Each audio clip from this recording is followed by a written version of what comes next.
Hello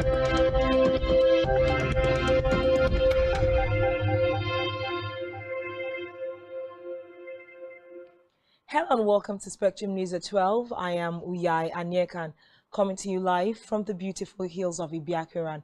Let's take a look at the headlines. Federal government begins 11 power projects, plans 3,750 megawatts generation. Federal government plans 2.4 billion naira rehab centers for repentant terrorists. Plus, January 6 committee says there is evidence to pursue criminal charges against Trump on multiple criminal statutes. We'll bring you details of these stories and more in a moment.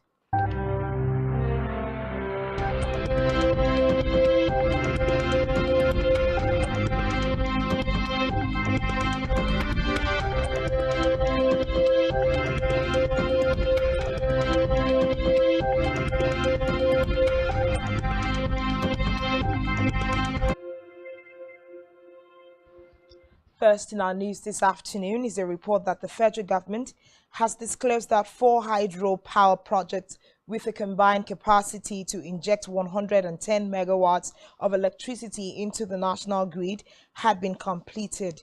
It also announced that 11 other hydropower projects with a total capacity of 3,750 megawatts of electricity had been initiated, as work was currently ongoing at the various project sites.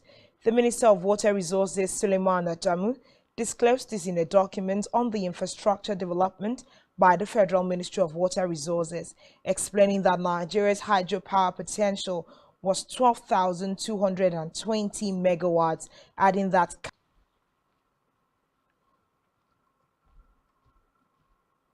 in the meantime, the federal government is considering establishing 2 disarmament, de-radicalization, rehabilitation, and reintegration center for repentant members of Boko Haram and other terrorist groups.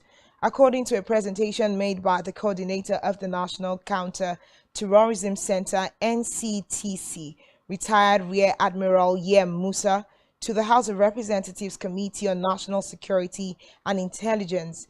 This is part of the capital project of the NCTC for 2023, noting that out of a capital expenditure of 3.8 billion naira, proposed less than 1 year old has been battling with a shortage of funds to achieve the purposes for which it was established. He pleaded with the committee to consider and approve the initial sum forwarded by the center. Meanwhile, the Reviewed National Integrated Infrastructure Master Plan has identified a $2.3 trillion gap and plans to ensure the country achieves 70% infrastructure stock from the current 30 to 35% by 2043. The plan also prescribes an expenditure of 100 in Clem Agba during a media parley in Abuja, where he said the new master plan provided the roadmap for building a world-class infrastructure that would guarantee sustainable growth and development in Nigeria. He said his ministry implementation and development and infrastructure across all sectors, while also coordinating the review of the National Road Safety Strategy to assist in the reduction of road accident fatalities on Nigerian roads. Agba noted that Nigeria's budgetary processes were much more transparent and participatory now, as all stakeholders, especially the citizens. The federal government has said it will require 4 trillion naira to drive the gas expansion plan in 10 years. A document on Nigeria's Cretaceous basins by the Nigeria Upstream Petroleum Regulatory Commission said the sum would be needed for incremental investments from 2021 to 2060 to reach net zero by 2060. A breakdown of the 4 trillion naira revealed that the plan would require about 2.7 trillion naira as an additional cost that would be incurred by the application of what it termed carbon. Stated that to achieve the plan, there would be minimal capital expenditure beyond the usual spending due to the oil sector decline despite the gas increase.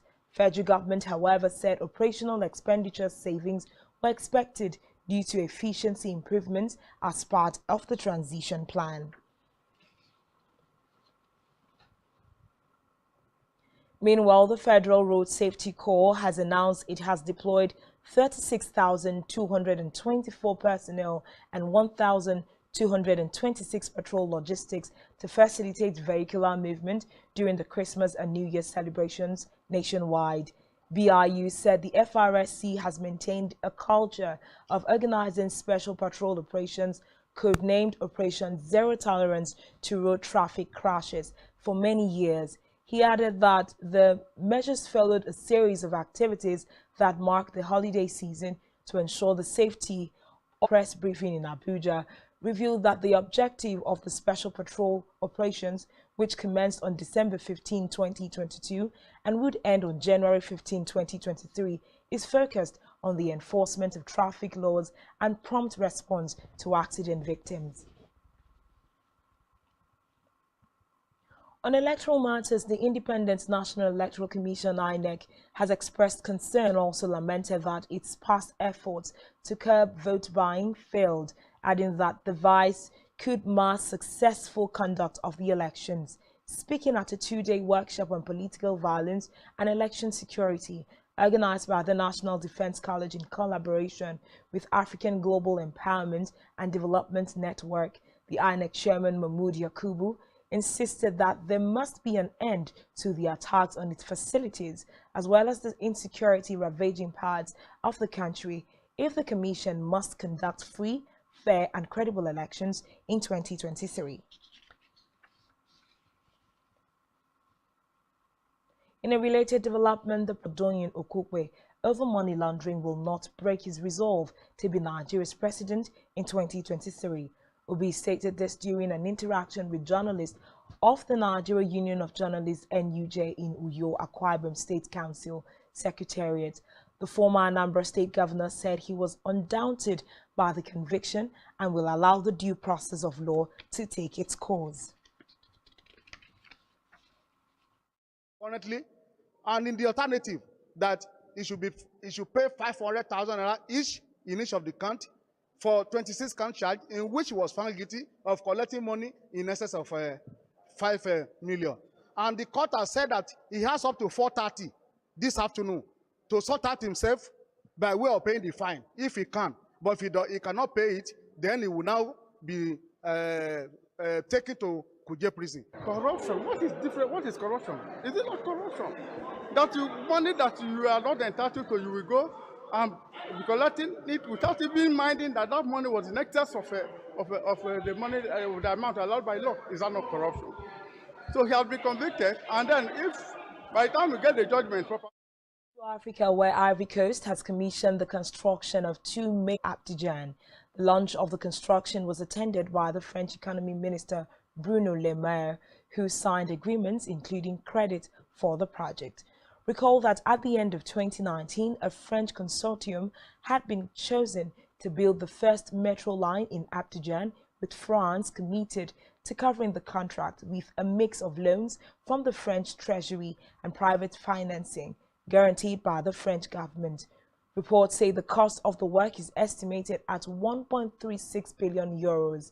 The line will cross the Ivorian metropolis from north to south over 37 kilometers. Meanwhile, the government hopes that the metro will be operational by 2025. On the foreign scene of Belarus, as part of efforts to protect the safety of their countries. Speaking alongside Belarus President Alexander Lukashenko in Zinc, Putin said Russia and Belarus will continue to cooperate closely in the military sphere and exchange and develop military equipment and weapons. Putin stressed that such measures are necessary because of the tense situation on the outer borders of the Union state of Russia and Belarus. Live-fire naval exercise in the East China Sea on Wednesday, December 21st, 2022. This is according to the Russian Defense Ministry. In a statement, the duo noted that the active part of the exercise will include joint missile and artillery firing against air targets, artillery firing against sea targets, and practicing joint anti-submarine actions with practical use of weapons. Reports say the exercises, dubbed Maritime Cooperation 2022, will feature Russia's Pacific Fleet flagship, the missile cruiser Varyan, a frigate, and 2 corvettes, adding that China's People's Liberation Army Navy will send 2 destroyers, 2 patrol ships, a multi-purpose supply ship, and a diesel submarine. Meeting on Monday to summarize its 17-month investigation, with members focused on how former President Donald Trump directs involvement in efforts to overturn the 2020 election makes him responsible for the violence that unfolded at the U.S. Capitol on January 6, 2021, and unfit to hold future office. The committee laid out the case for both the public and the Justice Department and said there is evidence to pursue criminal charges against Trump on multiple criminal statutes, including obstructing an official proceeding, defrauding the United States, making false statements, and assisting or aiding an insurrection. Reports say the committee plans to release a full report on Wednesday, as well as transcripts of committee interviews. Still to come in the news. Pickford beat Iwobi to France Footballer of the Year award. Do stay with us.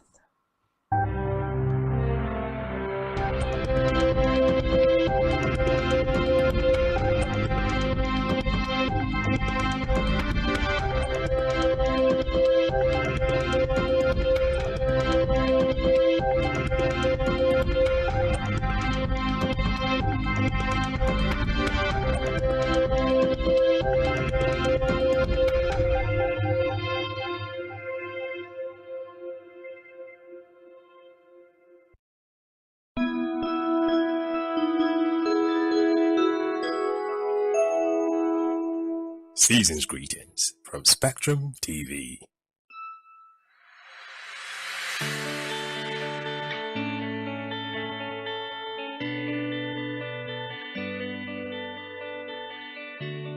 Every day, we bring you up-to-date information on topical issues affecting the common Nigerian, from issues on politics, Hello, Nigeria. I remain committed. Security,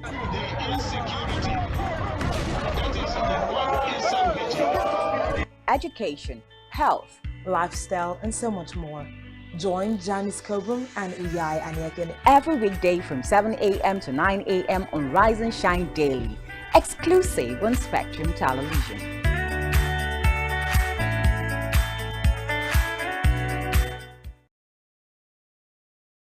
One truth not often told is about the transformation that Africa has undergone in recent decades. Africa is shaping its own destiny and should be referred to as the African opportunity. On Spotlight Africa, we paint every Tuesday and Thursdays at 4:30 p.m. Spotlight Africa, telling the African story.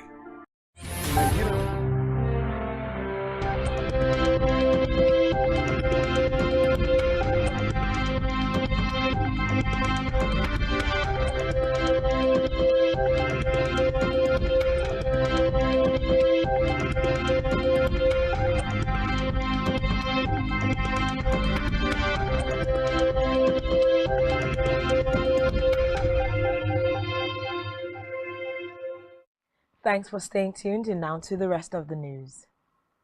On a business news, the World Bank has warned that the newly redesigned NAIRA, which went into circulation last week, may have a negative effect on the economy and economic activities, especially for the Nigeria Development Update, amid the mixed reactions that have been trailing the newly redesigned notes. The World Bank, in its report, however, said the new policy would negatively affect small businesses, especially those who have day-to-day card transactions. Also, the Lagos State Chairman of the Nigerian Association of Small and Medium Enterprises, Adebayo Adams, has said the policy would hit businesses and MSMEs really hard. Still in business, the total assets of Nigeria's insurance industry stood at 2.3 trillion naira at the end of the third quarter of 2022. The National Insurance Commission disclosed this in a report in Statistics Department's quarterly synopsis of the insurance market third quarter 2022. According to the report, the industry recorded a total asset of about 2.3 trillion naira, indicating a 9.0% increase, while the industry balance sheet revealed about 1.1 trillion naira in assets of non-life businesses, while the life business stood at about 1.2 trillion naira. According to the report, the industry's gross premium income in the third quarter of 2022 stood at 532.7, 85.4% of all gross claims reported during the period.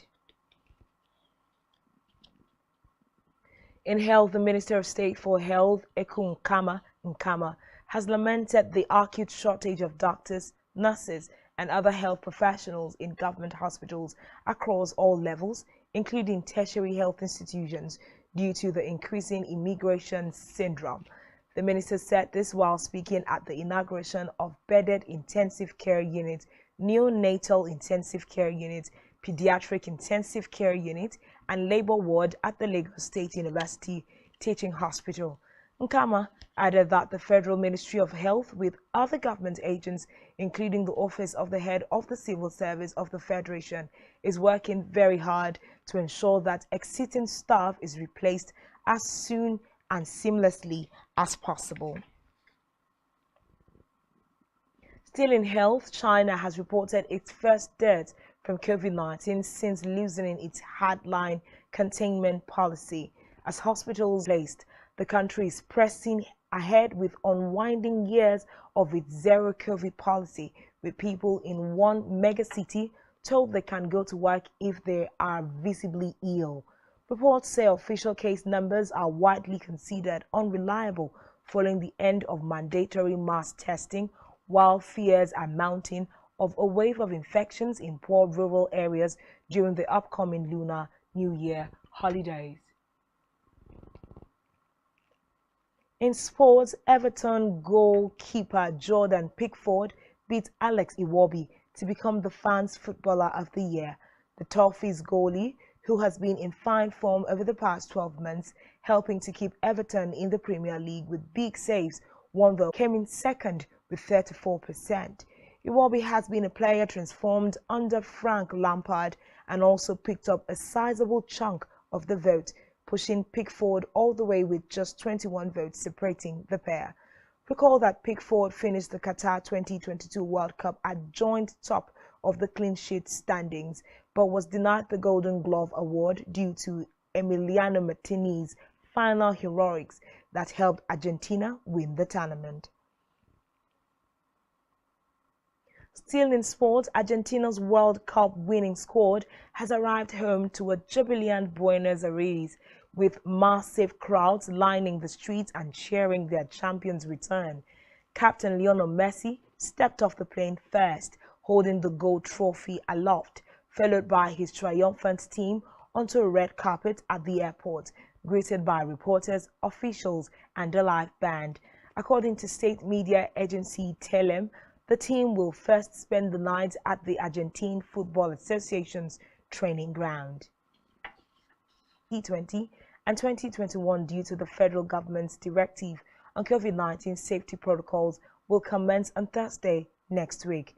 The special advisor to the governor on tourism, art and culture, Femi Martins, disclosed this during a press briefing held in Alamosa, Ikeja. Martins added that the state government planned to sponsor a bill at the State House of Assembly to give legal backing to the annual event. Greater Lagos Fiesta, which had passed through different stages and nomenclatures that most Lagosians, Nigerians, and the entire world look up to in a very anxious manner. The first Lagos Countdown was held in 2012 as an attempt to drive up tourism and create an event similar to New York's events in New York, Sydney, and other major cities. The ministry had since then maintained the world in terms of their tourism. And still on entertainment, 23-year-old Gabrielle Hutchins, who was on security team for the Ashake's Brixton concert event, has passed away, thus becoming the second person to die from the stampede at Asake's sold-out show in Brixton O2. To thousands of fans who did not have tickets tried to force their way through the gate. Asake has been overwhelmed by grief as he shared his deepest condolences to Rebecca's family as he described the event as regretful. Meanwhile, the events at Brixton are being investigated by the police.